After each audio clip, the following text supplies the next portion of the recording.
thank you to Ambassador Power for inviting me to speak on this important issue. And let me congratulate her and the US government for really beginning to respond to the challenges of intrusive tech. And I guess that has to be one of the issues that global civic actors, thinkers, and even political leaders must devote time and energy on. I think intrusive tech will take away the gains of the past. And let me start by something Ambassador Power mentioned. The Arab Spring, powered by social media, leveled the divide, even if briefly, between the palace and the street. The age of digital democracy in its new avatar possibly began then. And it has become the mainstay of civic activism since. Not only are more voices heard in our parts of the world, even elected governments are more responsive to them. Now, intrusive tech can undo these gains, and I think Samantha Power was absolutely right in stressing on some of the issues that need to be addressed. But the past year has also made us aware of weaknesses and threats to digital democracies.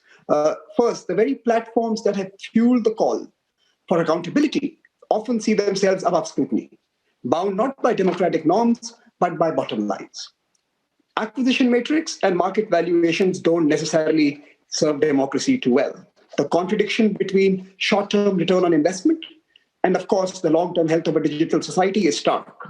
If hate, violence, and falsehood drive engagements and therefore profits for companies and platforms, our societies are indeed on shaky ground. And this is one area where we need to intervene.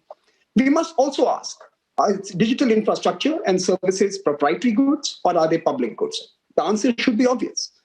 To make technology serve democracy, tech regulation needs to be rethought. I think this debate needs to be joined. Big tech boardrooms must be held to standards of responsible behavior that match their power to persuade and influence. The framework must be geography neutral. Rules that govern big tech in the north can't be dismissed with a wink and a nudge in the south.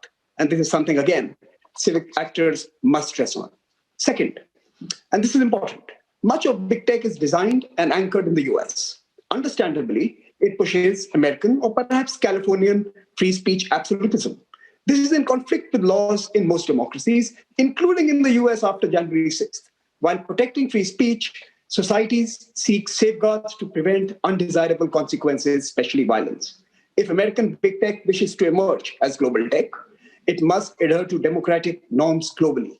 Its normative culture must assimilate and reconcile, not prescribe and mandate. Absent such an understanding, a clash of norms is visible and already upon us. It is going to erode our gains. Finally, a key threat emanates from authoritarian regimes with technological capabilities. They seek to perversely influence open societies by weaponizing the very freedoms they deny their own people. In their virtual world, Peng Shui is free and happy. In the real world, she is under house arrest, a new meaning to the term virtual reality. Confronted by wolf warriors, the rest of us can't be lambs to the slaughter. Open societies have always defended their borders stoutly, and they must also safeguard the new digital front lines. In 2024, the two most vibrant democracies will go to elections in the same year.